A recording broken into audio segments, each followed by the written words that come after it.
Hey guys, welcome back to Clockwork Noodles for the midway review of summer 2022. Can you guys believe we've already had 6 episodes so far? The season is going so fast and there's lots of different animes that have started airing. Last time I spoke to you guys as a collective, end of season review where I told you guys what I was watching this season. This is going to be a video to see what my top 3 OPs are, top 3 EDs and current top 3 anime. Is it going to be similar to what I was predicting on my end of season review? Or have things changed? What's my favourite this season and what is my least favourite? We'll do that one right at the end as well. There is lots of good things to talk about. Make sure you guys are subscribed to the channel. Hello, I am Clockwork Noodles. I break down seasonal anime on the channel every single week. If you guys have found me for the first time, hi there. Thank you for coming into the Noodle Bowl and having a little look around. If you are liking my work and you haven't subscribed already, make sure you do give that bell a little bit of love. We are aiming to hit the 1k of subscribers by the end of the year. We are flagging a little bit. I don't think it's going to happen, but I still want to stay hopeful that we can do it. I think the best place to start is going to be the open. Let's begin with the OPs. There's been some fantastic OPs. The way I'm going to be ranking, as you guys may or may not know if you are familiar to the channel, I don't just rank on this is the best song and I love it. I do go by what is the best content, what is the best feel for the show. Are they just simply playing a song or are they doing something cool and very creative with the open? Honorable mention is something that any other season it probably would have gotten onto the list, but there's so much going on I have to put a honorable mention out there. This one is going to Summertime Render. There are 2 OPs. This is going to opening number 2, Natsumi Noisy by Azaka. I love it. I think it is really catchy. However, as I stated in the breakdown, spoilery, once you're halfway through it's fine and you're episode 6 you already know those spoilers, but it was very spoilery. Episode number 1 it came around and I was like, oh, this character's going to be doing this character's now looking like this. It was a little spoilery. Really don't like spoilers in my OPs. I hate spoilers in my teaser trailers and I really hate spoilers when it comes to OPs. However, the song is really good and it's catchy, it's fast paced, and I think it really does set you up for the hype of the show. Summertime Render is an anime that if you're not checking out, go and check it out because this anime has been airing since last season and it's still going toe to toe with the big guns this season for me. A very good anime if you haven't checked it out already. A very good mystery anime, and of course it's got that gore horror elements. It is also brought to you by Disney Plus. Is a weird one because Disney decided to back the most gruesome anime airing this half of the anime year. Worth it and paying off. Let's go to third slot. Call of the Night, and that is Darton by Creepy Nuts. So much good stuff to say about this anime, but we might have to wait for me to get my gushing done. So I'll gush a little bit and tell you about the OP.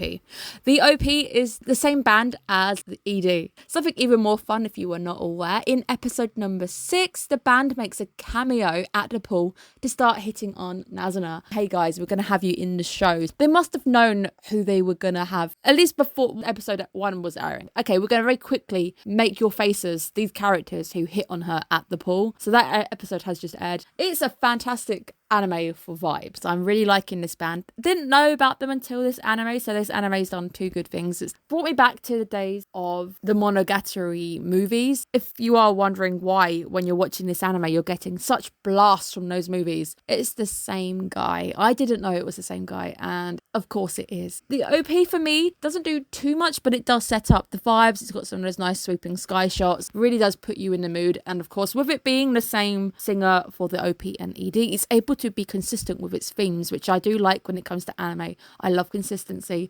We've got the vibe still running through it, and I think having them appearing in the actual anime too probably establishes them as something in the anime world, so we can pretend this band does exist in the anime world as well. Everything about this anime is a mega surprise to me. Didn't think I was going to like it. There's a big change from my midway review. I didn't think I was going to be a big fan of it, but I'm actually loving it. I love the vibes. I love the pacing. I love those really big urban shots where you've got characters getting lost in very big urban landscapes. You've got a lot of really nice sky painting going on. There's so much good stuff about this anime that it overshadows some of the plot holes. Very, very good anime. Very good OP. Number 2, and in second place we're going to have Maiden Abyss season 2, which is Katashi by Riko Azuma. And it's not Riko from the anime, I did check. For me, if I had to rank the OP and ED, I think the OP actually shines a little bit more stronger than the ED, but the ED song is more catchier. It sets us up for the two groups of characters who have been leading the way this season. Without spoilers, we've got our first important group who show up in episode number 1 and are laying foundations for our group to come along present day. The way it's done, we've got a lot of our characters swooping around. There's a lot of really nice cutscenes as well, nice transitions.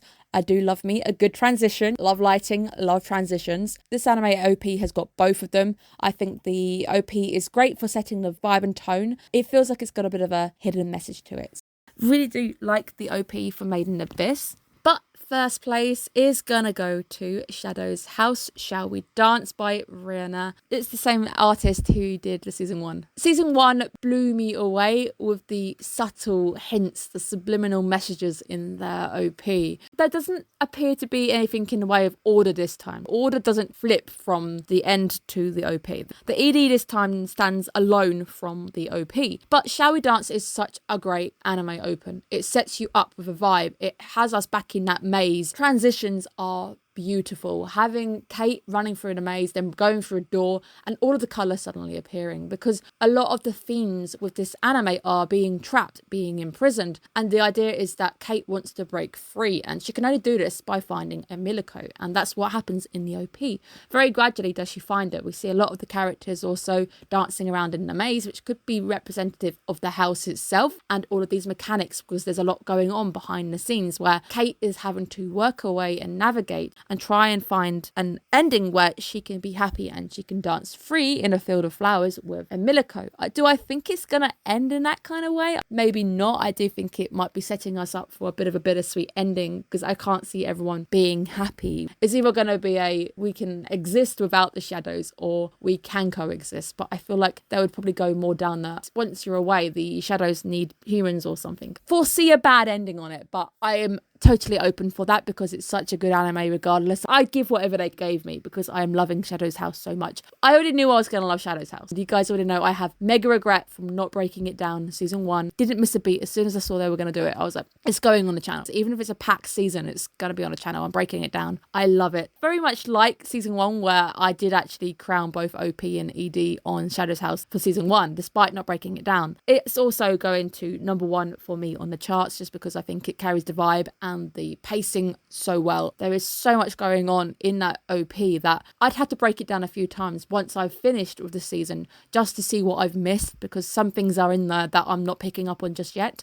Those are my OPs for this season. So let's now close it up with some EDs. EDs are generally my favourite. I don't know why, but the EDs for me, they either wrap up an anime fantastically or they end on a really great high note for me. Very excited to bring you the EDs. These ones were, once I heard them, I knew they were going to be on the list. It was just a matter of figuring out where on the list they went. Let's start again with an honourable mention. Honourable mention this time goes to Bakugiri, Ichiban Hikari Bukagiri Takanori Nishikawa. The anime itself isn't really worth your time. There's so much good stuff out there. The anime's mediocre. All about the Shinsengumi set in the past. Topic which has been covered quite a bit. There's better animes out there covering this period. The song itself is what really shines for me. Shine On Bakumitsu Boys. ED is what does that. It is set in a modern day Japan. These historical figures would have been. In a very clever way, it uses light painting at night time, all of these Japanese locations. Lots of people are skirting through, all in their colours. Effect on the sword when they draw their swords, they have glowing colours. So it links into the anime, and it also very nicely carries the vibe. And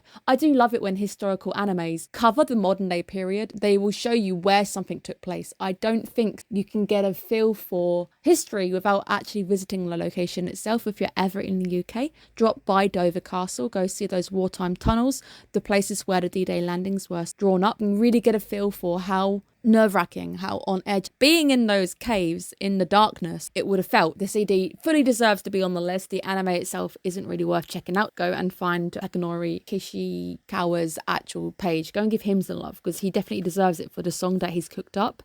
Third position, it's going to go again to Call of the Night with Yo Fukashi no Uta, Call of the Night, the actual title track by Creepy Nuts, same as before. This song has been in my head. This is the earworm. This is the catchiest tune of the season so far. If we're going by catchiest tune, Call of the Night, number 1. Edie, however, hasn't got too much going on. It's just a lot of colouring her in and she's not doing a great deal. There's not as many great transitions, the OP. The song itself is just a wind down. It's nice. It carries the vibes. Chilling with some still images of Nazana in a foam party, which is great. I love the vibe. I love the colour. I love the song. The song is not even my genre. I don't even like this genre. I don't even know what kind of genre this would be. Is it rap? Maybe it's rap. J-rap, maybe. It's definitely my 3rd place. And it's also my 1st place in terms of the most catchiest song.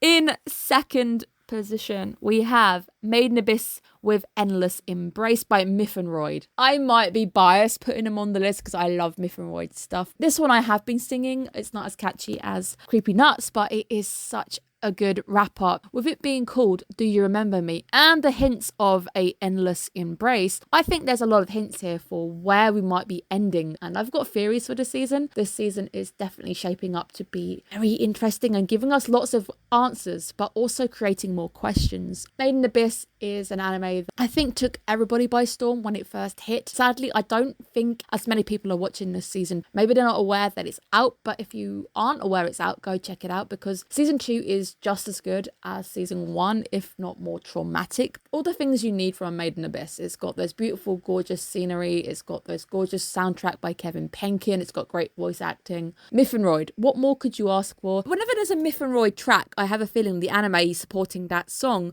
always ends up in top 10 lists anyway because it's Mythenroid. They're a very well-known group. I love the group. I think they're great. I know their songs from animes I don't even watch. Putting them 2nd, put more on the Mythenroid train, but as well, both of the 2nd and 3rd places, they are more or less stills, but with Maiden Abyss, there is a hint of what's actually going on, because if you follow that droplet down and see where it ends, you might get a hint of the vibe of the entire village. The entire secret might be wrapped up in the ED somewhere. That's why it's slightly ahead of Call of the Night. In 1st position, if you're doing your maths, it is Shadow's House Masquerade by Clarisse. It does mean Shadow's House, whenever it's aired, has claimed both OP and ED for me. They are jam-packed with lots of subliminal messages, lots of very clever compositions. ED on this one is very different. It's by Clarisse, and apparently Clarisse are 2 singers who got very, very popular and hyped, but nobody knows who they are. They went quiet, and they've come back to do Masquerade. Even more suspicious. Like, it really fits the vibe of a mystery anime like this. And Masquerade is perfect for Shadow's House because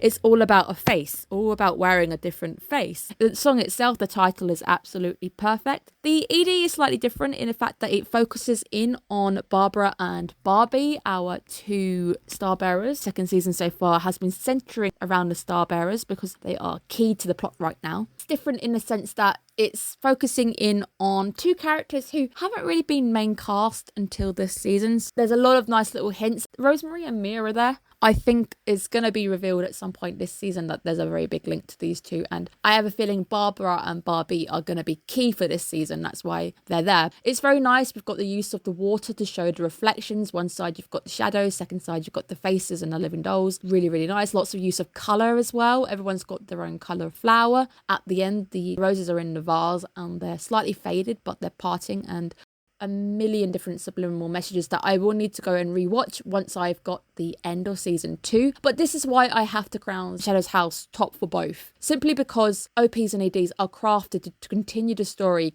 hold messages and secrets. I also have a feeling, and I don't know if I'm right, that in the OP for Shadow's House, the face of the clock with Master Robe in it might be a very big hint that that clock's going to be very important with him. He's a mystery figure right now. Nobody knows who he is. And I have a feeling the clock might be telling us more than just telling the time. There is too much going on when it comes to Shadow's House. I love the creativity. If you're not watching Shadow's House, do it. Just don't sit down with 3 episodes and see how you feel by the end of it. At most, you're just going to be tapping your feet to the OPs and EDs. But in my books, that is still a win. It's 3 episodes. Go check it out. And if you do get hooked, don't blame me. Just make sure you come and watch season 2 breakdowns when you get there. Let's move on to the final categories. We have the dishonorable and top 3 anime of the season. These always change. It's always interesting to see how my opinions change by the end of the season. Will animes drop the ball? How will they land the endings? First things first, let's do the dishonorable award, and I'm going to use Trash-kun because Trash-kun is adorable. So this is now the face I'm using for this award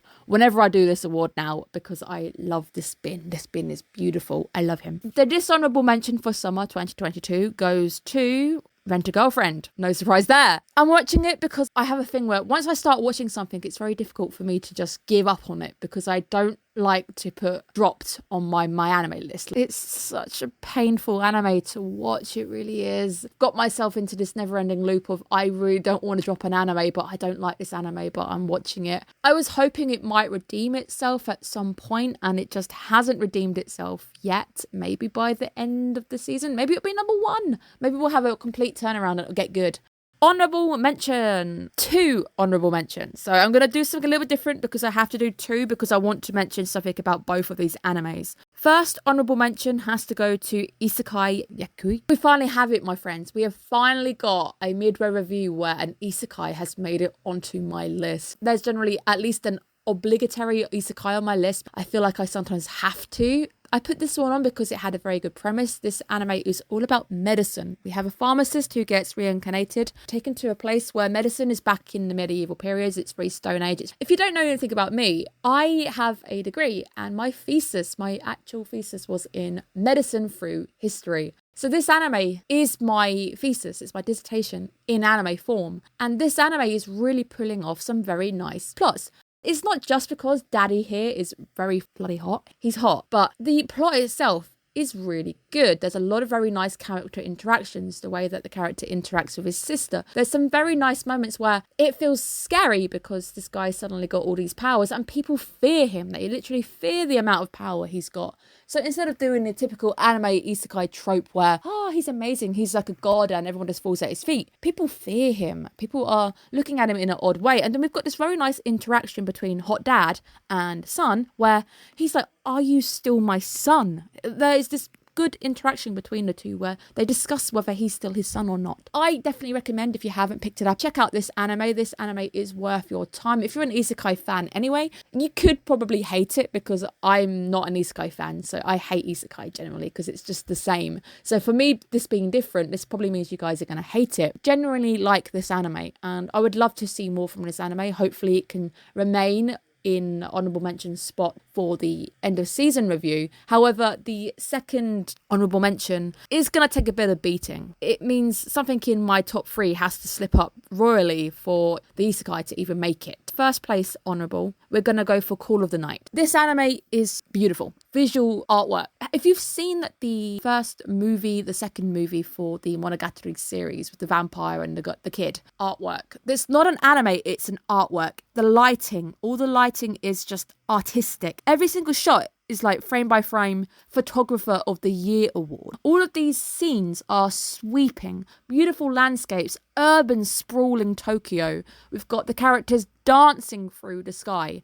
The plot itself isn't my favourite, it's the way it's been handled, which is why it's in honourable for now. It is the same guy. This guy is a master at what he does, crafting artwork. Characters look good, the characters interact nicely together, but it is for me the scenery, the soundscape, everything, even little scenes where just silence is used. Such a good anime. If you are not looking at this anime, make sure you go and check out at least first 3 episodes and just appreciate visuals. If you're not really keen on the idea of the plot, I don't blame you. It's one of those where you can take it or leave it for me. Astonishing for what it actually is, how gorgeous it is, how visually pleasing it is, and how well crafted it is. At least go and watch the first 3 episodes. Just support the artist. Let's move on to the top 3 now, and in third place is going to go to Maiden Abyss. Love Maiden Abyss. For me, the soundtrack, again, a bit like Call of the Night. Soundtrack, visuals, the world building. This anime is beautiful. If they ever bring it out as a game, an open world game, I am gonna be hooked. You're probably gonna see me playing it on the channel. I'm actually playing a game right now called Kingdom. It's all about resource management, and I got so hooked. I had no sleep last night. I am recording off the back of no sleep. If you guys do want to see me playing that game on the channel, because I did Devil May Cry, that didn't do so well. But if you'd like to see me do some playthroughs at some point, I could probably do some more. I would love to play Kingdom on the channel, and if Maiden Abyss ever has a game, I'll play it on the channel too, because it's so enjoyable. Season 2 is filling us with more trauma, lots of child trauma. Can't skip out on child trauma, but we're starting to get some of the mysteries answered. Where do the people come from? What are the different creatures and people who inhabit this place? How do they live? There is so much good stuff going on in this anime, beautifully crafted story, and that is where the high points come for me. This story is beautiful, the soundtrack is beautiful, the character interactions are beautiful. It's just ticking a few more boxes than A Call of the Night is for me right now. It would have to do something really stupid to slip up, fall into honourable, or even off the list for me.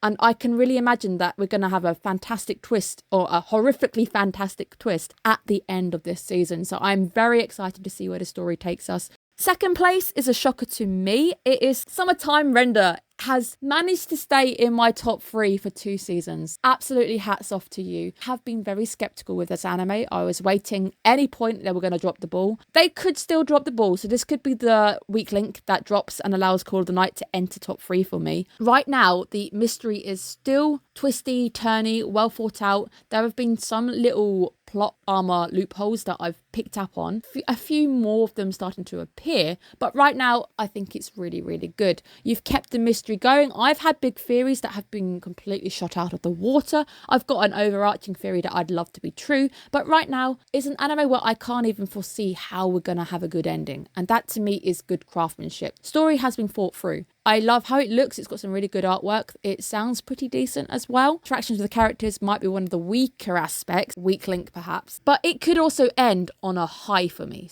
Whether it can land the ending for me is going to be make and break. Definitely worth checking out, as I've said before. It is a Disney Plus one though, so you may struggle to get hold of it. First place is a bit of a no-brainer. It is Shadow's House. I have to give it to Shadow's House for now, for all of the reasons I've mentioned in the OPs and EDs. Good crafted story, amazing subliminal messages, very nice hidden hints, lighting, everything. There's no character that's been given right now that hasn't had a part to play. This story is only just beginning. Such a big world out there. Even episode 6, I told the audience, I completely forgot there's an outside world. And the anime's done such a fine job of making me feel claustrophobic, trapped within the house. I forgot there was an outside world. I forgot there's humans outside. I know this anime suffered a little bit with it airing the season after they ripped and destroyed Promised Neverland Season 2. But I really don't want that held against this anime, because this anime is a beautifully crafted piece of work. It wouldn't have been the reason why I think they dropped Promised Neverland, because I think Promised Neverland as well, equally amazing Season 1. Season 2 is shaping up to be fantastic. There's so much going on. Every single episode seems to leave me on a cliffhanger where I feel very anxious. Mystery about Master Robe, who he is. We've got hot Christopher. Look how hot he is. Beautiful. Want to see what happened to him, but he's not even around anymore. So there's mystery after mystery, and you just don't know what's going on. It's such a great atmosphere, such a great build. This has to be currently my midway number 1. Anything can change, my friends. You may not like my current standing right now, but things can change. By the end of the season, I will be releasing 2 videos. As always, we have the end of season review where I review Summer, and then we'll have full anime 2022 where I tell you guys what I'm watching and what I'm breaking down. Will things change? Will animes drop the ball? Will Summertime Render pull out the most mind-bendiest ending that it ends up shooting to number 1? Right now, the video with the most views from this season goes to Maiden Abyss. I don't know what happened to that episode in particular. It's episode number 5. Ended up breaking 200 mark. We haven't broke the 200 mark in what seems like a year. Thank you guys so much for your interest in that video. The anime that is actually doing the best, however, with constant views is Shadow's House. That touches my heart. I'm so happy that you guys agree with me, and there's a lot of people interested in that breakdown, because it means you guys aren't going to hate me too much for my breakdown here, because you're also loving those videos about Shadow's House. You're also going to agree that it really does deserve its place on these lists. I will see you guys again for another video this week. I will see you guys as well for the end of season reviews. And if you're not watching any of my breakdowns, sadly, make sure you tune in for the next season review and the end of season review, just so you can see what I'm doing next season, because all my videos will change. There's probably going to be something I pick next season that will tickle your fancy. Make sure you're taking care of yourselves, guys. Have a good day. Bye-bye.